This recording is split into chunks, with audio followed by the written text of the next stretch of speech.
है ना। ले बेटा, चैप्टर नंबर 1 शुरू किया था हम। सबसे पहले पढ़ना शुरू किया था मेरे बच्चे, किस किस तरह के कारोबार हम कर सकते हैं, यानी कि कारोबार करना चाहें तो किस किस तरीके से कर सकते हैं। सोल ट्रेडर भी था, पार्टनरशिप भी था और कंपनी भी थी। लेकिन सोल ट्रेडर और पार्टनरशिप के अंदर हमने डिस्कस किया था कि वहाँ पे एक नुकसान होता है कि जो मालिक है उसकी लाइबिलिटी अनलिमिटेड होती है। तो इस चीज़ से बचने के लिए हमने कहा था कि ऐसा करें, अगर आप कारोबार करना चाहें तो आप कंपनी बना लें। कंपनी बनाने का हमने डिस्कस किया था। फायदा क्या होता है कि जब कुछ लोग, चाहे वो एक बंदा हो या एक से ज्यादा हो, अगर मिलकर वो कोई कारोबार करने जा रहे हो, चाहे कोई एक बंदा हो, बार बार बता रहा हूं, चाहे कोई एक बंदा हो चाहे एक से ज्यादा हो, अगर वो मिलकर कोई कारोबार करने जा रहे हो और उस कारोबार को रजिस्टर्ड या इनकॉर्पोरेट करवा लें एज ए कंपनी, तो हमने डिस्कस किया था जिस दिन वो रजिस्टर्ड हो जाती है, जिस दिन रजिस्टर्ड होती है, ना उससे पहले ना उसके बाद, तो खैर बाद में तो रहेगी वो इंसान, लेकिन जिस दिन वो कंपनी रजिस्टर्ड हो जाती है तो वो खुद एक अलहदा से, अपने मालकों से अलहदा से एक इंसान बन जाती है। और हमने डिस्कस किया था और उस कंपनी के खुद के राइट्स एंड ऑब्लिगेशंस होते हैं। अब मैं एक लफ्ज बोलने लगा कि कंपनी जब रजिस्टर्ड हो जाती है तो रजिस्ट्रेशन के बाद कंपनी खुद एक इंसान बन जाती है और उस इंसान के वही राइट्स एंड ऑब्लिगेशंस होते हैं जो आम इंसानों के हैं। मुझे बताएं इस कॉन्सेप्ट का नाम क्या है? Doctrine of corporate personality. तो फिर मेरे बच्चे हमने डिस्कस किया था कि जो कानून है वो इस इंसान को भी और ये जो मालिक हैं इन सब इंसानों को, जो आम लोग हैं, कानून सब इंसानों को बराबर समझता है। जो राइट्स एंड ऑब्लिगेशन आम इंसानों के, वही राइट्स एंड ऑब्लिगेशन इस पर्सन के जो हमने खुद बनाया है। तो बेटा उसके बाद हमने कहा था कि इस कंपनी को चाहे आप लीगल पर्सन कह लो, चाहे आर्टिफिशियल पर्सन कह लो, कॉर्पोरेट पर्सनैलिटी कह लो, का खाली पर्सन कह लो, लेकिन खाली पर्सन में दिक्कत ये भी है कि उसमें नेचुरल पर्सन भी आ जाता है। और फिर हमने कहा था कि अगर खाली नेचुरल पर्सन ही किसी को कहना हो तो या तो नेचुरल पर्सन बोलेंगे या इंडिविजुअल बोलेंगे। तो ये मेरे बच्चे सारी बातें हमने डिस्कस की थी। फिर मेरे बच्चों को ये भी याद होगा, हमने डिस्कस किया था कि कंपनी की कुछ करेक्टरिस्टिक्स होती है। हमने कहा था कि कंपनी की करेक्टरिस्टिक्स क्या है कि कंपनी कॉन्ट्रैक्ट कर सकती है। जब कॉन्ट्रैक्ट करेगी जाहिर बात है कंपनी का राइट भी होगा, ऑब्लिगेशन भी होगा, आम इंसानों की तरह जैसे आप कॉन्ट्रैक्ट कर सकते हो, आपके राइट्स एंड ऑब्लिगेशन होते हैं, तो कंपनी भी कर सकती है। उसके बाद मेरे बच्चे हमने डिस्कस किया था कि जिस तरह आम लोग उधार ले सकते हैं और उधार पे सामान खरीद सकते हैं, तो कंपनी भी ले सकती है। लेकिन याद रखना, जब उधार कंपनी लेगी या उधार पे सामान खरीदेगी, पे मालिक नहीं करेंगे, पे कौन करेगा? वो कंपनी खुद ही, क्योंकि खुद मालिक, खुद वो इंसान है। जो इंसान जो काम कर रहा हो वो उसके लिए खुद ही जिम्मेदार होता है, उसके मालिक जिम्मेदार नहीं होते। अच्छा वैसे ही चले, ताकि थोड़ा सा, कंपनी कुछ भी कर रही हो उसके मालिक जिम्मेदार नहीं होते, ऐसे ही था। देखो कि ऐसी सिचुएशन हो सकती है जहां पे मालिक भी जिम्मेदार हो। क्या बोला? हाँ, अगर इरादा ही कंपनी को बनाने का, कोई इलीगल एक्टिविटी करने का, यानी कि आप गलत नियत से कंपनी बनाएंगे, तो फिर मेरे बच्चे हमने डिस्कस किया था इंसान भी फंसेंगे, ऐसे ही था कुछ। तो फिर हमने डिस्कस किया था मेरे बच्चों कि कंपनी अगर अपनी लाइबिलिटीज के लिए खुद जिम्मेदार होती है तो उसके एसेट्स और प्रॉपर्टी भी कंपनी की ही होंगी, उसके मालकों की नहीं होती। हाँ, कंपनी मालकों की होती है, लेकिन एसेट्स के जो लीगल ऑनर होती है वो कौन होती है? वो कंपनी होती है। तो मैंने कल कहा था मेरे बच्चे, यहाँ पे छोटी छोटी लाइनों को बड़े गौर से पढ़ना है आपने। टाइम देखो, जब कोई चीज पढ़ रहे हो उसको अच्छे तरीके से गौर से एक दफा पढ़ लोगे, मेरे बच्चे आसानी हो जाएगी। क्योंकि आपके पास इतना टाइम नहीं कि आप 6 महीनों में बार बार रिवीजन करेंगे। हाँ, एक इंशाल्लाह 5 दिन की रिवीजन हम यहाँ पर भी करेंगे। अच्छा, ये सब्जेक्ट इंशाल्लाह 5 दिन में पूरे का पूरा रिवाइज होगा, पूरे का पूरा, बगैर कोई एक टॉपिक भी छोड़े हुए। यानी कि अगर हम चाहे तो अभी भी हम 5 दिन में कोर्स खत्म कर सकते हैं।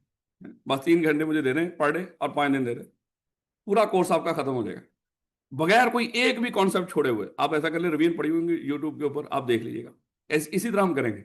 वो आप लोगों की जिम्मेदारी है कि उस क्लास को भी आपने अटेंड करना है, चाहे आप घर बैठ के अटेंड करें, बस उसको लगा लें और सुनते रहे हैं, और चाहे आप यहाँ पे आके अटेंड करें, लेकिन उस क्लास को लाजमी, मेरे बच्चे 5 दिन के अंदर, जब सिलेबस खत्म होगा ना, उसके बाद 5 दिन के अंदर आप पूरा सब्जेक्ट रिवाइज नहीं कर पाएंगे, क्योंकि हमें चाहिए ज्यादा से ज्यादा रिवीजन, हमारे पास टाइम कम है।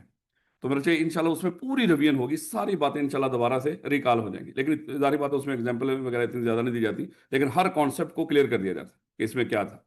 बेटा उसके बाद हमने डिस्कस किया था कि अगर कंपनी उधार देती है किसी को, या उधार पे किसी को सामान बेच देती है, तो उससे पैसे लेने का हक भी किसका है? वो कंपनी का ही, मालिक है, उसको रिसीव नहीं कर सकते। फिर हमने डिस्कस किया था कि कंपनी जब हम बनाते हैं तो कंपनी खुद से एक अलग इंसान बन जाती है, लेकिन वो तो एक आर्टिफिशियल पर्सन, वो आर्टिफिशियल पर्सन आपने आपको मैनेज तो नहीं कर सकता। कंपनी को मैनेज करने के लिए हमेशा हमेशा नेचुरल पर्सन की जरूरत पड़ती है। कंपनी कंपनी को मैनेज नहीं कर सकती, याद रखना। किसी भी कंपनी का मैनेजमेंट एंड कंट्रोल किसी कंपनी के पास नहीं जा सकता। हाँ, वो लहदा बात आगे जाके डिस्कस करेंगे। एक कंपनी की होल्डिंग हो सकती है, हम कहेंगे इस कंपनी के ऊपर कंट्रोल होल्डिंग का है, लेकिन होल्डिंग का भी कंपनी का खुद का नहीं होता, उसके डायरेक्टर्स का होता है। समझाने की बात कर रहा हूं ऐसे, क्योंकि कंपनी को एक कंपनी चला नहीं सकती, कंपनी खुद एक आर्टिफिशियल पर्सन होती है। तो ये कंपनी अगर ये इतनी ही काबिल होती है, कंपनी जो हमने बनाई थी, इंसान बनाई थी, ये खुद अपने आप को मैनेज कर लेती। लेकिन कानून कहता है जब आप कंपनी बनाते हो वो एक आर्टिफिशियल पर्सन है, इस आर्टिफिशियल पर्सन को मैनेज करने के लिए आपने हमेशा किनको अपॉइंट करना है, नेचुरल पर्सन, और उनको क्या बोलेंगे, डायरेक्टर्स। तो किसी भी कंपनी का मैनेजमेंट एंड कंट्रोल हमने डिस्कस किया था, वो हमेशा किन के पास होगा, डायरेक्टर्स के पास। फिर हमने डिस्कस किया ये डायरेक्टर कहां से अपॉइंट करेंगे, ये डायरेक्टर्स कहां से अपॉइंट करेंगे। लेकिन मैंने कहा था नहीं, ऐसे नहीं बोलना आपने, हमेशा शेयर होल्डर में से। ये जो डायरेक्टर्स अपॉइंट होंगे वो कहां से अपॉइंट होंगे, हमेशा शेयर होल्डर में से। लेकिन हमने डिस्कस किया था, लेकिन इसके 4 एक्सेप्शंस भी थे कि कुछ बाहर से भी लोग आया करेंगे, अदरवाइज मेरे बच्चे डायरेक्टर हमेशा कहां से अपॉइंट होंगे, शेयर होल्डर में से। इट्स ओके, नहीं बेटा। और फिर हमने ये भी डिस्कस किया था कि सर अगर कोई कंपनी छोटी हो तो छोटी कंपनी में जितने ही शेयर होल्डर हों वो सारे के सारे क्या बन सकते हैं, वो डायरेक्टर भी बन सकते हैं। लेकिन फिर हमने डिस्कस किया था, लेकिन ये याद रखना कि जो शेयर होल्डर्स अगर डायरेक्टर बन रहे हो, डायरेक्टर्स का ओहदा अलहदा है कानूनी तौर पर, और शेयर होल्डर अलहदा है कानूनी तौर पर। चाहे वही आप लोग ही सीएफई के शेयर होल्डर हो, आप लोग ही सीएफई के डायरेक्टर हो। अब जो डायरेक्टर है कानूनी तौर पे वो आपका स्टेटस अलहदा है और शेयर होल्डर वाला स्टेटस अलहदा है। जब आप डायरेक्टर्स वाले फैसले करने होंगे तो हमने डिस्कस किया था क्या बुलाएंगे, बोर्ड मीटिंग। और डायरेक्टर्स की होगी तो बोर्ड मीटिंग, तो बोर्ड मीटिंग में हमने डिस्कस किया था, वहां पे पढ़ेंगे आगे जाके ये सारा कुछ आना है कि हर डायरेक्टर के पास एक वोट हुआ करेगा। लेकिन वही शेयर होल्डर जब वो बोर्ड मीटिंग में बैठा तो एक एक काउंट हो रहा होगा, लेकिन वही शेयर होल्डर जब जनरल मीटिंग में बैठेगा तो वहां पे अपनी शेयर होल्डिंग के लिहाज से वो। लेकिन ये नहीं होगा कि डायरेक्टर और शेयर होल्डर अगर सेम ही है वो एक ही मीटिंग बुलाएं, उसी में डायरेक्टर वाले फैसले कर लें, उसी में शेयर होल्डर वाले, क्योंकि कानून इन दोनों को टोटली 100% लहदा रखता है। याद रखेंगे मेरे बच्चों। तो ये बात मेरे बच्चे हमने डिस्कस की थी। उसके बाद हमने डिस्कस किया कंपनी अपना टैक्स खुद पे करती है, लीगल ऑब्लिगेशन, अगर कोई कंपनी गैर कानूनी काम करेगी तो भैया जिम्मेदार भी खुद ही होगी। और फिर मेरे बच्चे एक और बड़ा इंपॉर्टेंट हमने कॉन्सेप्ट कल डिस्कस किया था। हमने कहा था कि ये तो सर हमें पता चल गया कि कंपनी बनाने वाली कंपनी बनाते हैं और जिस दिन कंपनी रजिस्टर्ड हो जाती है कंपनी खुद एक अलहदा इंसान बन जाती है। लेकिन सर हमने इसको मालकों से अलहदा क्यों किया है, अलहदा क्यों किया है, ताकि उस तरह के नुकसान से बच सके जिस तरह के नुकसान किसमें होते हैं, तो बोला सोल ट्रेडर और पार्टनरशिप में। क्योंकि वहां पे जो कारोबार था वो मालकों से अलहदा था ही नहीं, उसकी अपनी कोई कानूनी हैसियत इंसानों वाली नहीं थी। तो वहां पे फिर क्या होता था, जो कारोबार का नुकसान एक्चुअली कारोबार का नहीं होता था, किसका होता था, मालिक का। क्योंकि मालिक और कारोबार अलहदा नहीं। इसी तरह पार्टनरशिप के अंदर जो लायबिलिटी जो नुकसान पार्टनरशिप में हुआ वो सारा जिम्मेदार कौन, उसके मालिक। यहां पे हम चाहते थे कि कंपनी को अलहदा इंसान क्यों बनाया हमने, उसके 3 मेरे बच्चे मकासद हैं। एक तो हम चाहते थे कि अगर बिजनेस में कोई भी नुकसान हो रहा हो उसके लिए मालिक जिम्मेदार ना हो, क्योंकि ये देखो जिस इंसान का नुकसान हो वो खुद भुगते। जब हमने कह दिया कंपनी खुद एक इंसान है कानून की निगाह में, तो अगर कोई यहाँ पे नुकसान हो रहा होगा तो वो खुद भुगतेगी। उसके बाद हमने इसका मतलब क्या था, हम चाहते थे कि मेंबर्स की लायबिलिटी कैसी हो जाए, लिमिटेड। फिर हमने कहा कि पार्टनरशिप और सोल ट्रेडर में एक और नुकसान ये होता था कि अगर पार्टनर मर जाए या कोई सोल ट्रेडर मर जाए तो कारोबार भी खत्म है, तो वो भी डिसॉल्व। तो फिर हमने डिस्कस किया था कि इसका भी हल होना चाहिए। तो इसके लिए हमने क्या कर दिया, हमने परपेचुअल सक्सेशन का यहाँ पे कॉन्सेप्ट लगा दिया कि भाई कंपनी लेता इंसान है, अगर ये मालिक मर रहे हो जी रहे हो, जैसे मर्जी अपने शेयर किसी को ट्रांसफर कर रहे हो, गिफ्ट कर रहे हो, या ये इंसॉल्वेंट हो जाए इनके शेयर, कहीं वैसे ही ऑफिशियल असाइनी की तरफ से किसी को जा रहे हो, तो मेरे बच्चे हमने डिस्कस किया था कंपनी अपनी जगह पे चलती रहेगी, उसकी सेहत पे कोई असर नहीं पड़ेगा। फिर हमने डिस्कस किया था एक और हम चाहते हैं, क्योंकि सोल ट्रेडर और पार्टनरशिप में ऐसे नहीं होता, अगर मालिक चाहे घर बैठा हो और वो जो कारोबार है वो किसी और के सपोर्ट कर रहे हैं, उसके बावजूद मैनेजमेंट और ऑनरशिप सेपरेट नहीं होती। जो कुछ मैनेजमेंट वहां पे कर रही है वो एक्चुअली वो नहीं कर रही, वो कौन कर रहा है, मालिक ही कर रहा है।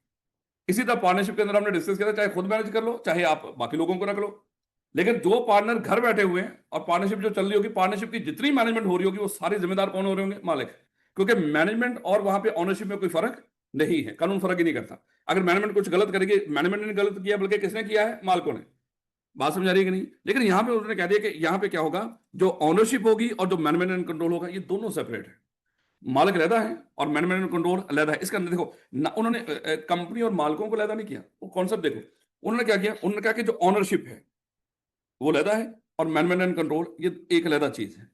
चाहे मालिक ही मैनेजमेंट एंड कंट्रोल कर रहे हो, लेकिन वो मैनेजमेंट एंड कंट्रोल एक अलहदा उहदे के साथ कर रहे होंगे, अगर वो मालिक हैं तो उनका एक अलहदा स्टेटस है। यही हमने डिस्कस किया था ना। चलें खैर, बहरहाल ये याद रखिएगा कि यहाँ पे मैनेजमेंट और ओनरशिप क्या होंगे, दोनों सेपरेट। इसलिए हमने कहा था कि मैनेजमेंट के जो फैसले मैनेजमेंट के तौर पे करेंगे, चाहे मालिक क्या हो सेम भी हो, और जो ऑनरशिप वाले फैसले होंगे वो एज ए ऑनर वो सेपरेट कर रहे होंगे। तो ये नहीं होगा कि ऑनर ही अगर मैनेजमेंट में भी हो, ये नहीं होगा कि वो सारे काम एक ही जगह पे बैठ के कर लें, मैनेजमेंट वाले भी और ऑनर वाले भी। चलें खैर, कोई मतलब नहीं, समझ नहीं आई। कॉन्सिक्वेंस ऑफ सेपरेट पर्सनैलिटी कितने थे बोला, 3। अच्छा, इस कॉन्सेप्ट को हमने कहीं और भी रिलेट किया था, किसके साथ बोला, effect of registration of a company, जो इसी चैप्टर में आगे जाके आएगा, वो पूरी कंपनी को रजिस्टर्ड करने का इफेक्ट है। मैंने कहा पेपर में थोड़ा सा ध्यान रखिएगा, इसको एमसीक्यूज के अंदर भी पूछ सकता है, बना बनाया एमसीक्यूज है, Which of the following is not a consequence of separate personality? Which of the following is not a consequence of separate personality? तीन तो है, तीन ये दे देगा, चौथा अपनी तरफ से कुछ भी लिख देगा।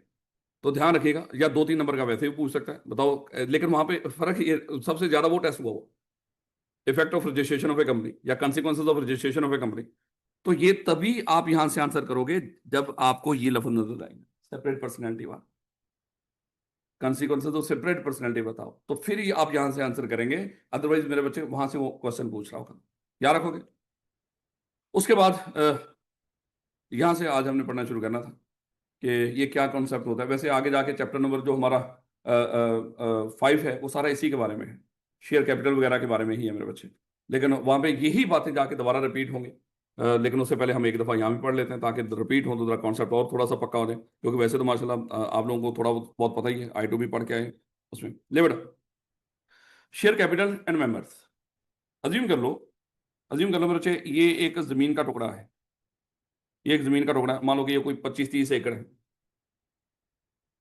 ये कोई मिस्टर ए इसका मालिक है, मिस्टर ए इसका मालिक है इस जमीन का। अच्छा, मिस्टर ए सोच रहा है कि मैं ऐसा करता हूँ, ये जो मेरा जमीन का टुकड़ा है मैं इसको एक में भी बेच सकता कि सारी की सारी जमीन बेच दे। लेकिन वो सोचता कि ऐसा करता हूँ मैं इस जमीन के ना इसकी हाउसिंग सोसाइटी बना लेता हूँ। इसको मैं जमीन टोटल ये है, इसकी टोटल जो कुल औकात है इस मिस्टर ए की जो जमीन के लिहाज से, वो ये एक टुकड़ा है।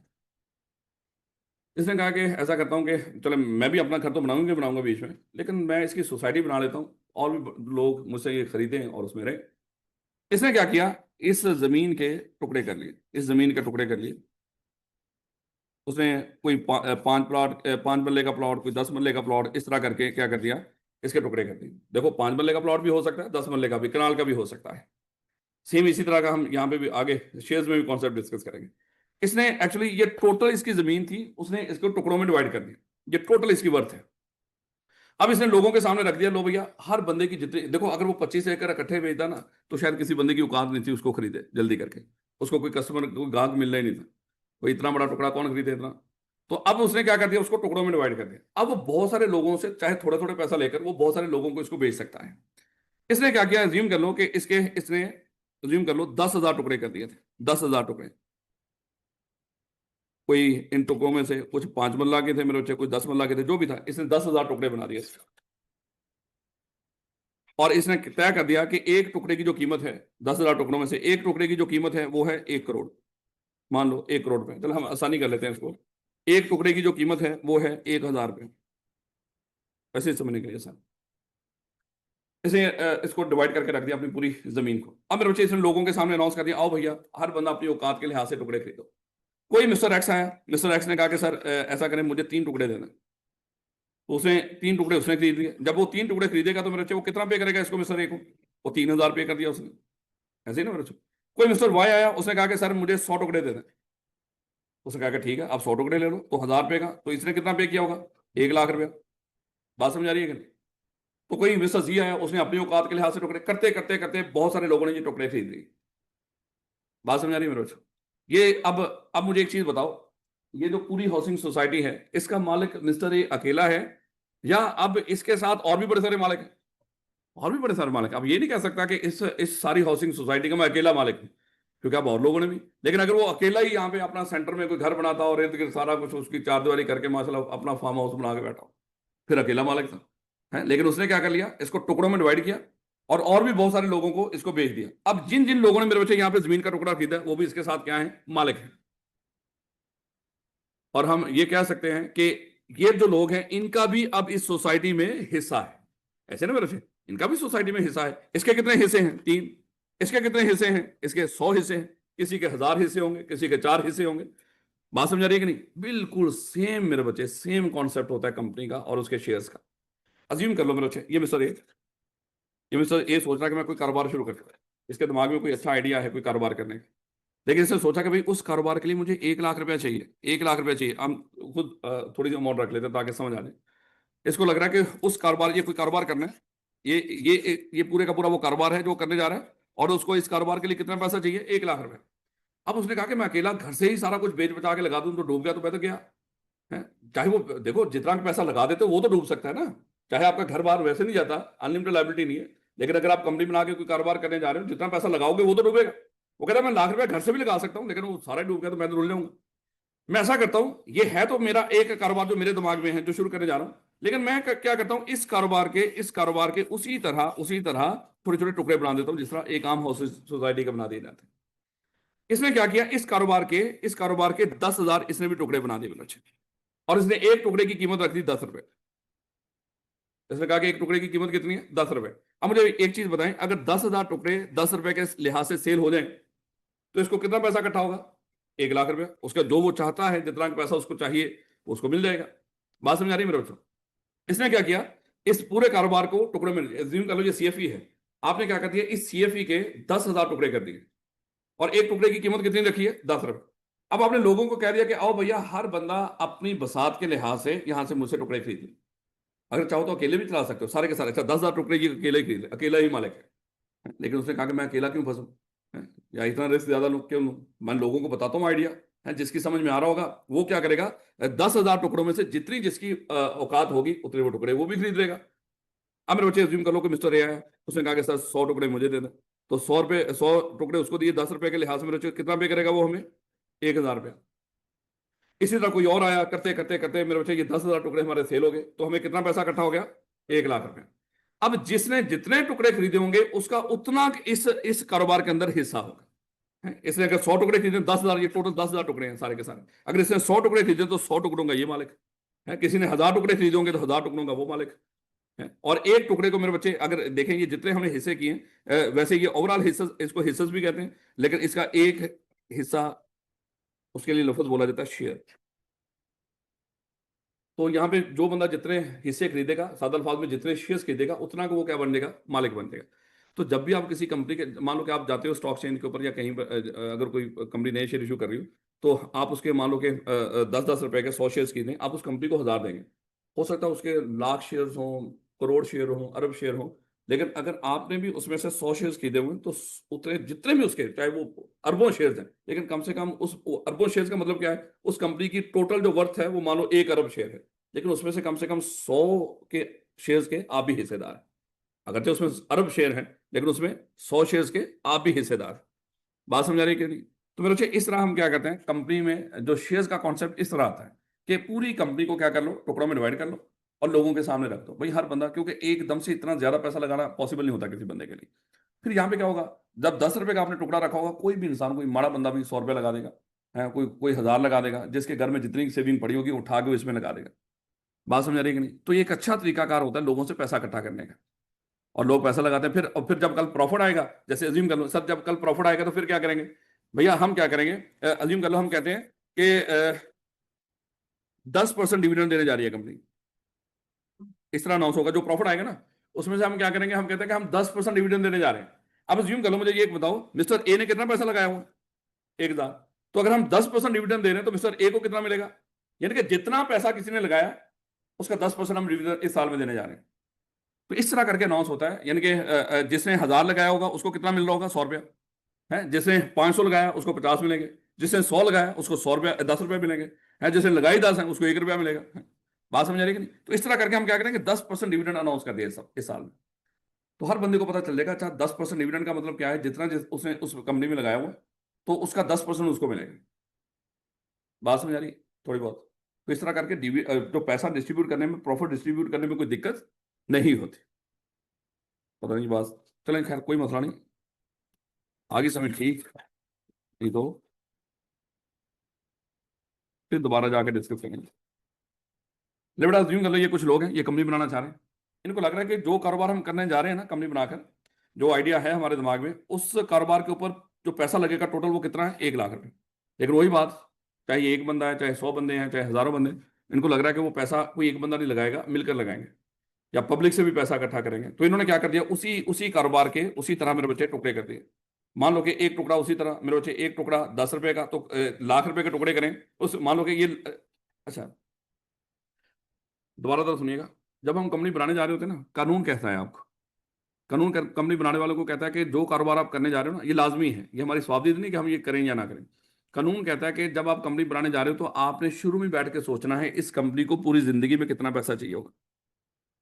ये आपने कंपनी बनाने वालों ने कंपनी बनाते वक्त ही सोचना है इस कंपनी को पूरी जिंदगी में कितना पैसा चाहिए होगा।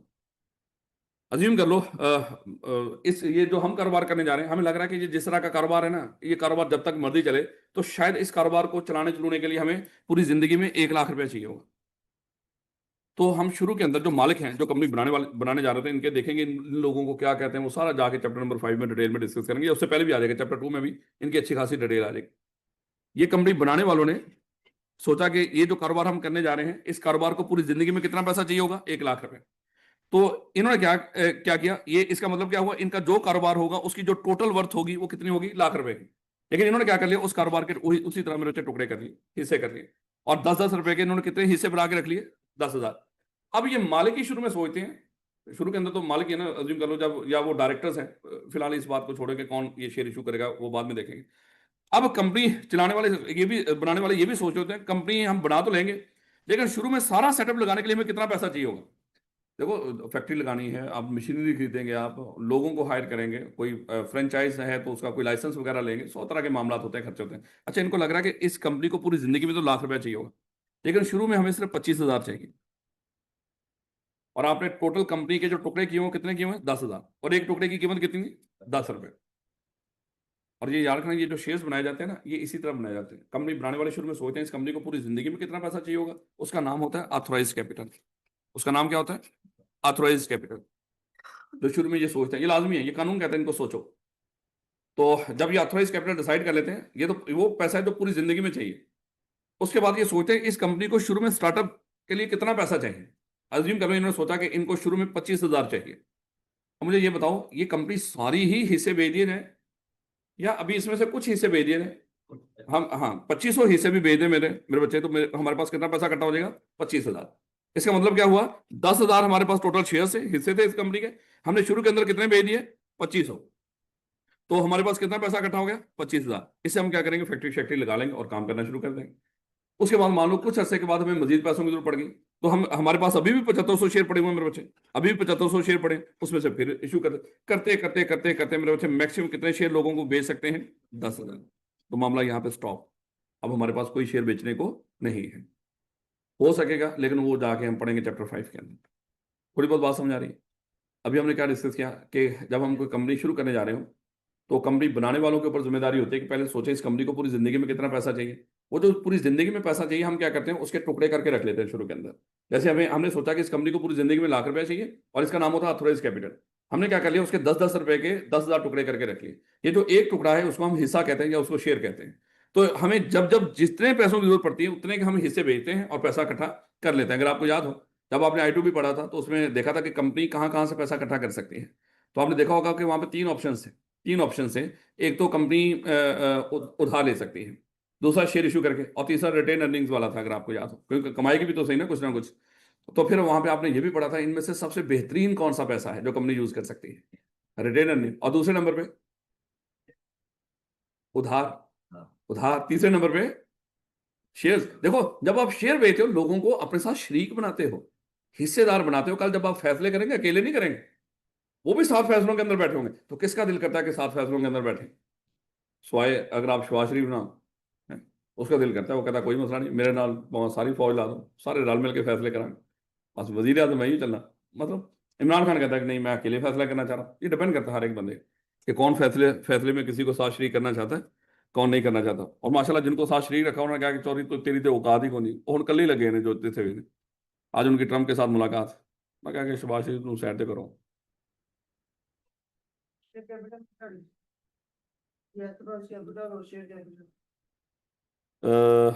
कोई डिफरेंस नहीं होता, आगे जाके हम टर्म्स पढ़ेंगे। एक ऑथराइज कैपिटल होता है, उसमें से आगे जितना हमने शेयर इशू कर दिए होंगे और पैसा इकट्ठा कर लिया होगा, इसका नाम हुआ करेगा इशूड कैपिटल या पेड अप कैपिटल। तो शेयर कैपिटल मोस्टली हम इसी के लिए लफ्ज बोल दिया करते हैं, उससे कोई नहीं। लेकिन मेन जो होता है वो इशूड या पेड अप कैपिटल होता है। आगे टर्म्स इसकी सारी डिटेल में पढ़ेंगे। वैसे जो लफ्ज बोला जाता है वो ऑथराइज के लिए बोला जाता है, शेयर कैपिटल कितना है इस कंपनी।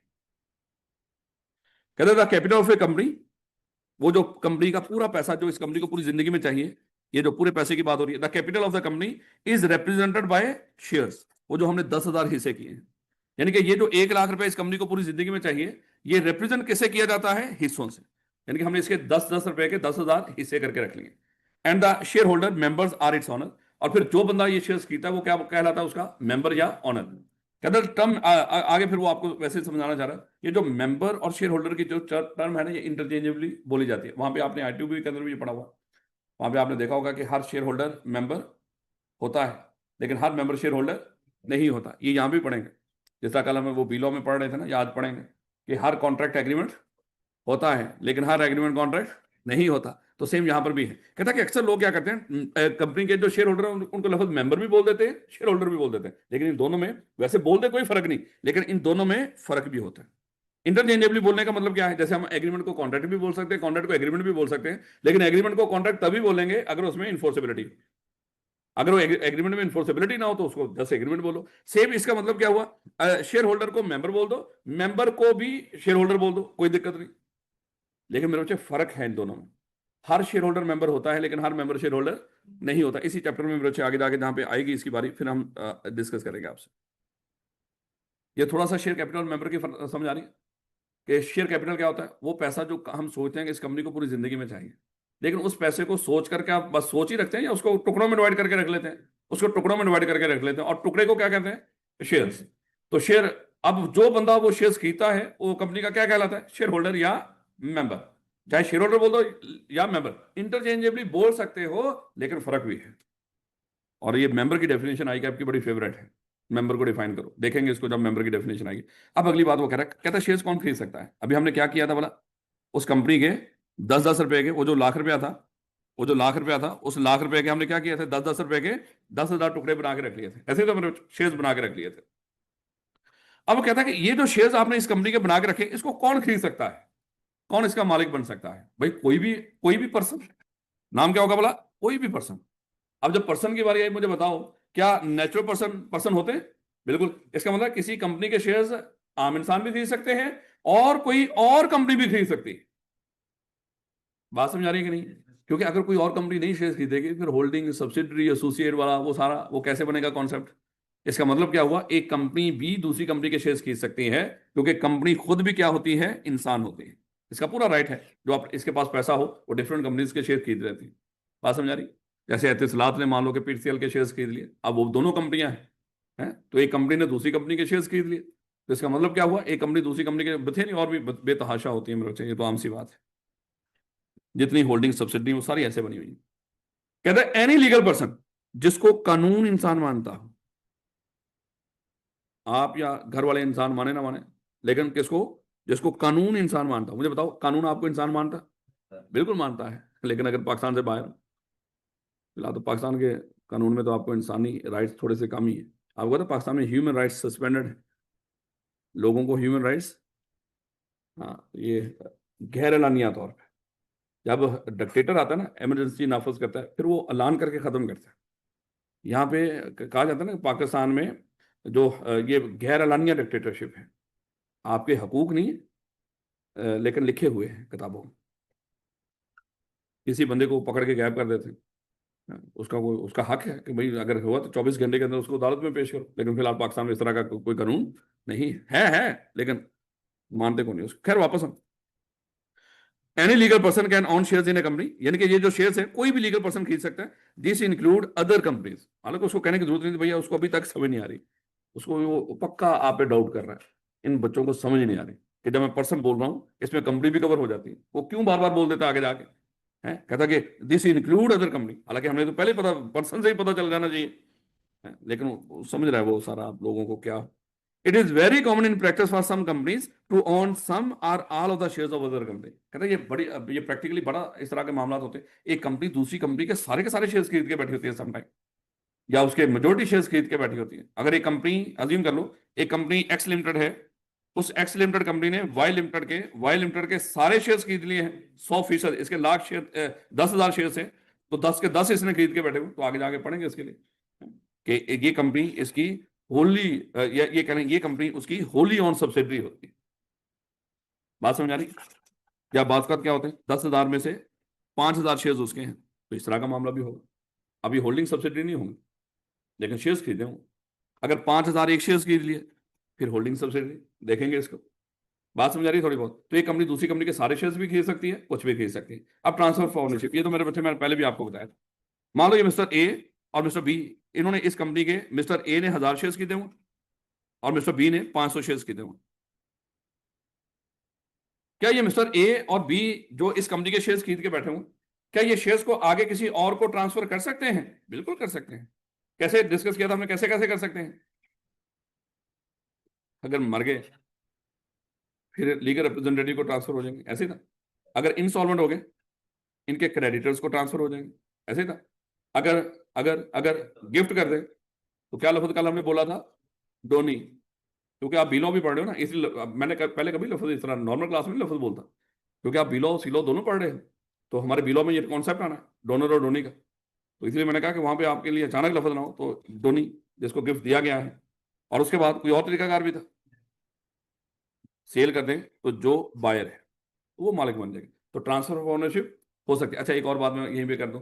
अच्छा बात कहीं पे लिखा होता है ट्रांसफर, कहीं पे लिखा होगा ट्रांसमिशन, ट्रांसफर ऑफ शेयर्स या ट्रांसमिशन ऑफ शेयर्स।